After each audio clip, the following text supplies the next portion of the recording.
Well, hello everyone, and welcome to another episode of Harebrained Games. Today we're going to bring you a review of Back to the Future, Back in Time. This is a game done by our friends at Prospero Hall.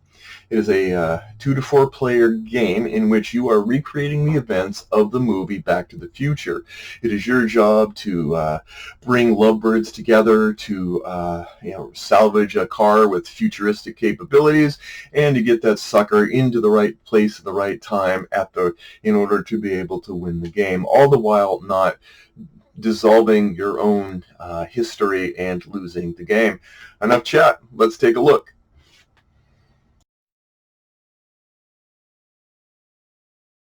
So let's take a look at what's in Back to the Future, Back in Time.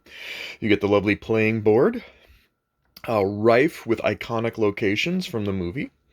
You have a combination clock tower stand-in that also is a dice tower. You have the turn tracker, and this is going to be the step-by-step turns. Each player is going to move it forward. There's going to be actions and events that occur in the game as you play. You need to get all the way to the right time and have all of the pieces and all of the situations and game state in place in order to win. Otherwise, you're going to lose. Each player gets their own player map. There are 4 characters to choose from, and they get their own custom power tiles. These power tiles are what you're going to use on your turn to be able to manipulate your character, manipulate the world, do whatever you can. In this case, we're using Doc Brown and Marty McFly, Jennifer, and also the nice puppy. You get a lovely playing guide that pretends to be a comic book from that era, but is in fact the actual instructions to the game. This is a handy sheet. Apparently, this is a game about love. And you need to make sure that George and Lorraine fall in love. While they're not in love, you will see this picture disappearing over the course of time. If all of the people and every part of them disappears, you have lost the game. That's right. You must not let them dissipate. And so that's going to be one of the aspects. You also have the DeLorean, which must make its way down across the tracks and be in position in a certain one of these 3 positions at the right time in order for everything to go off like clockwork. And then there's Biff. Biff's going to travel around trying to keep George and Lorraine apart. Your job is to harass, hound, move, do whatever you can to make sure Biff does not spoil your epic plans. Additional power tiles can be earned through the course of the game. And these are dice that you're going to roll, which will handle some of the challenges that are going to go on. You're going to have trouble cards. There's always going to be some trouble in paradise. And so these levels of trouble are going to be flipped open, and they're going to operate bad things upon you of various and sundry methods. Opportunity cards, which give you, well, guess what? Opportunities. You also had a set of items that you can use to help you on your quest, and movement cards, which move Lorraine, move George, and move Biff. You don't want to biff that one. And that's it. That's what comes in the box. Let's get into an example of gameplay.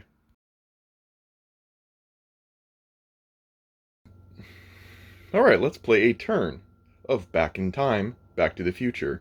Or is it Back to the Future, Back in Time? So, set aside the manual. We have 2 characters that we're going to play, Marty McFly and Doc Brown. Seems fitting, don't you think? When you play this game, a lot of things and a lot of steps are just simply fill in the blank and go down the path, which is in many ways great. So we're going to start a turn. For 2 players, we don't start back here, we start here. We place this, and then we draw a trouble card. Now you'll notice that on the map, everyone's in their position. Biff's at the clock tower. Lorraine and George are in their house. I've drawn 3 opportunity cards. There's always 3 opportunity cards. These are challenges you can take to boost yourself and make yourself better and more powerful than you possibly could have imagined. We draw a trouble card. Our trouble card says, Gang wrecks George's bicycle. We're going to place this in the South shops.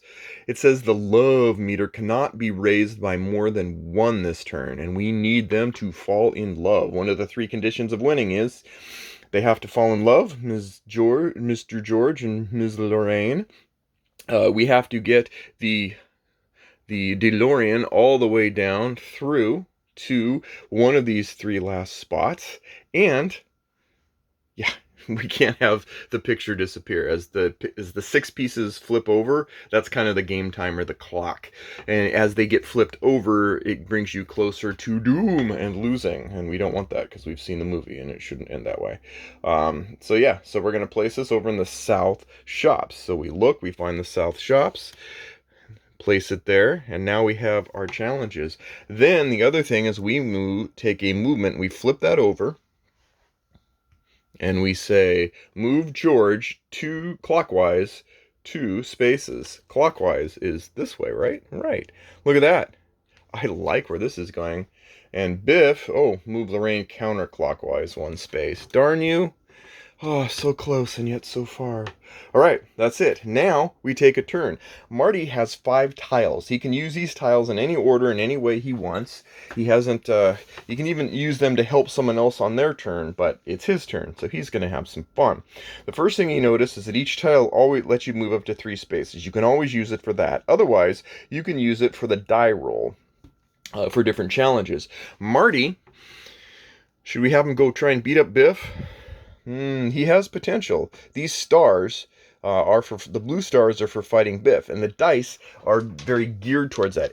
There's a possibility to use any die with any challenge, so you're not limited to just the blue die, but there is an advantage to the blue die in that they have extra oomph for whatever color or whatever action that they represent. So for fighting Biff, you have a greater potential to really damage Biff if you use blue die. That said, there are always 2 wild sides on the wild side of the dice, so that you can always have a chance, a 2 in 6 chance to still use a yellow die, for example, to help fight Biff.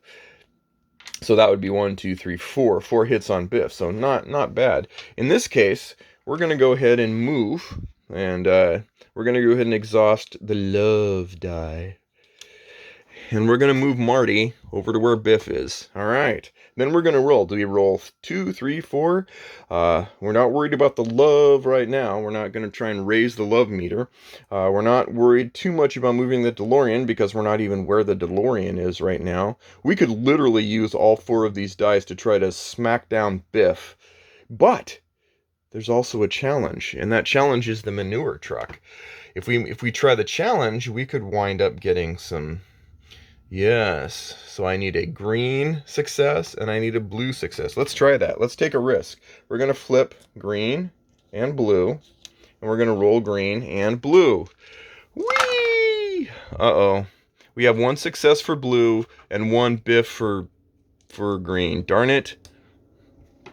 So Biff moves 1 step closer to George and Lorraine. If he's actually on George or Lorraine's spot when he arrives, say he was over here, he would drop that love meter down, and you don't want it in the negative range because that means 2 pieces of the picture are turned or flipped over during that course of the game.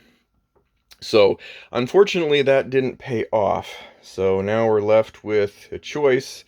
All right, we're gonna move back over. This is a very inefficient hand. I took a risk and I paid the price, but we're gonna roll blue.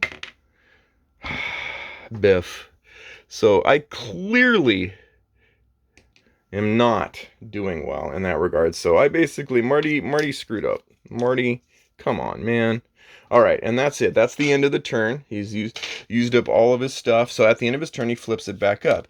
He is allowed to help his friends if he's in the same spot too. It just means that on his subsequent turn, he's going to have less that he can do. But he is allowed to help Doc if needed. And, that's not going to work. But anyway, so now we're on to Doc. But first, we move the meter. We're going to do another movement. The other movement says, move Lorraine clockwise 1 space. Biff. Oh, no. Biff, you're already in the spot. Oh, sorry. Wait, no. Haha, sorry. I moved that wrong. So, all right. That actually worked out better. Sometimes I get Lorraine and George mixed up. They're both so pink. So, we're done, and now it's Doc Brown's turn. Doc Brown, he knows what he's going to do. He's going to move. He's going to move 1, 2, 3. He's going to get a little bit farther out of the way because he can move them. You can always bring them along with you to places, which is nice. And then he's going to... Ooh, you know what? He too is going to try to... He's got a challenge here. He's got to get this equipment on the DeLorean. So if he doesn't get all 3 pieces of the DeLorean, then the DeLorean cannot go past Doc Brown's house, which means at some point he's going to have to get all 3 pieces. So what he's going to do is he's going to roll the two green dice. 1. Darn it. And again, he misses. So that was a failed attempt. So instead, he's going to roll the love dice. He's going to roll his blue and his pink. He's going to try it all, blue and pink. 1 success, so at least it goes up 1. You definitely want to get into the love spot. If you get it into the love spot, then whenever it's time to look at the picture challenge, they don't actually flip pieces over. But we've got a long way to go to help George and Lorraine fall in love. And Biff moves again. Darn it. And that is the end of our turn. And that's really the gist of it. You're going to go around and you're going to try and get done. You're going to play all the way through to the end, because at 10:04, November 12th, 1955, if you survive here and you get to this spot and you have George and Lorraine in love and none of the picture is flipped over and the DeLorean has made its way around to one of these 3 spots, then you've won. This is not an easy task. The movie makes it look deceptively simple. Also, just because I didn't show you these yellow dice, if you're, say, over where the DeLorean is and you roll this, then you can, each one of these moves it. A lot of this, if you just had the dice, you probably had no chance of success, as you saw from my pitiful, pitiful play. That said, you will, as you complete these challenges, always draw power cards. So you're going to get more power tiles. And look at that. You can roll 2. You can move up to 6 spaces. You can roll that. You're going to get these extra power tiles up to your capacity. And keep those. You also have certain things that you can earn, like the backpack that gives you 2, you can have 2 extra slots. Biff's homework, which you can exhaust items each on your turn and move Biff to your location. So if Marty's way over here and George and Lorraine are up there, he can use this to kind of like just get Biff out of the way, because Biff is a hugely annoying person, it turns out. Not just in the movie, in the game as well. And that's it. Like, if you can go, like, there's a lot of opportunities to lose, falling out of love, or not being able to get in love, not getting the DeLorean where it needs to go, are all basically, and these trouble challenges get worse and worse as time goes on. Level 1 is pretty tame. Level 2, you have other effects that make it even harder for them to fall in love. You get the nasty ones. Whenever Biff enters the DeLorean's location, you move it backwards, which is really, really constricting. So that's it. That's a general idea of gameplay of Back into the Future, Back in Time. Now we'll get into my final thoughts.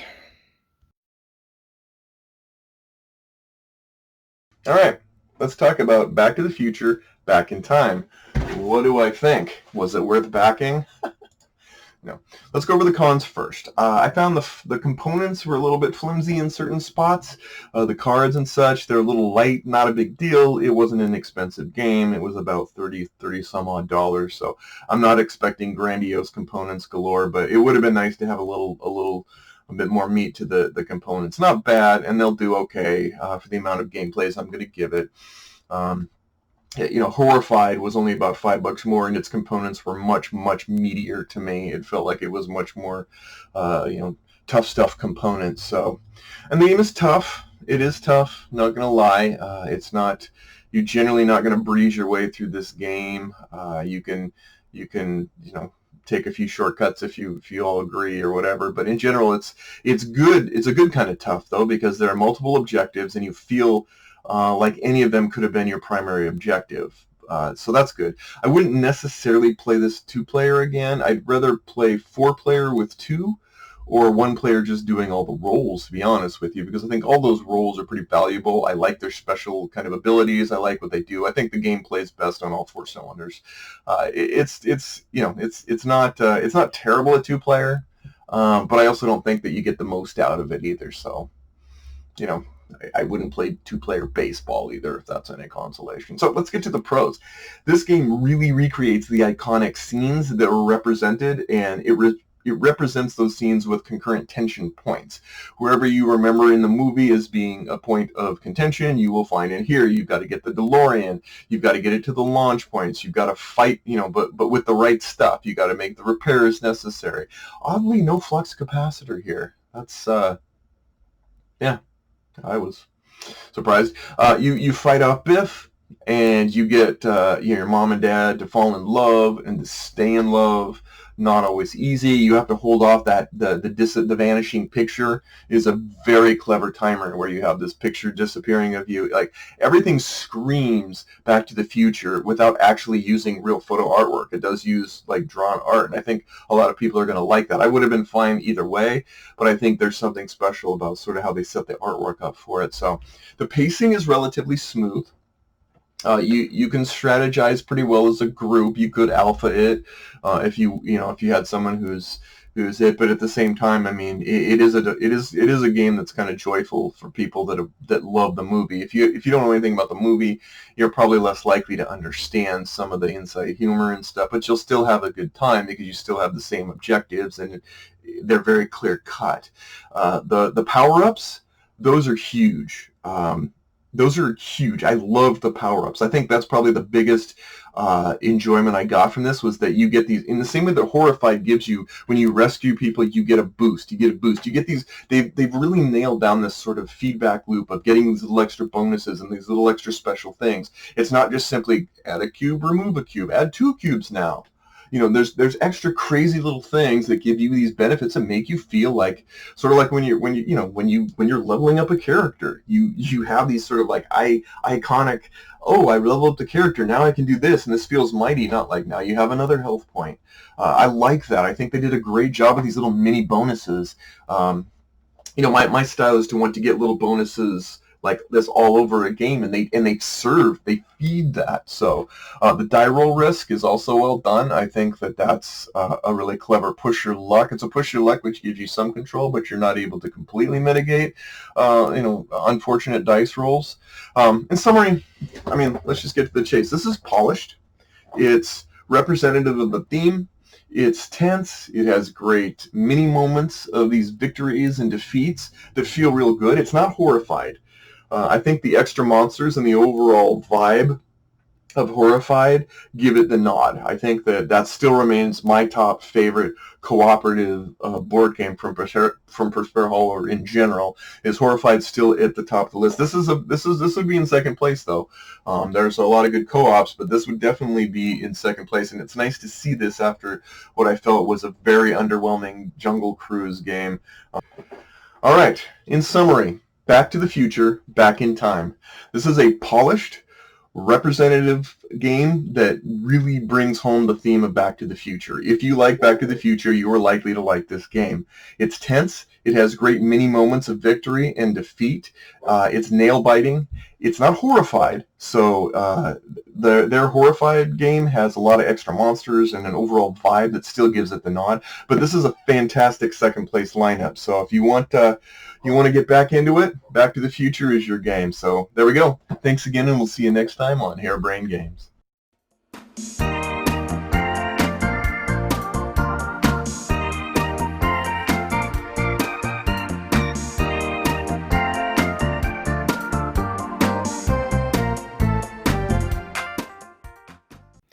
So let's do a quick run through on what comes in Back to the Future, Back in Time.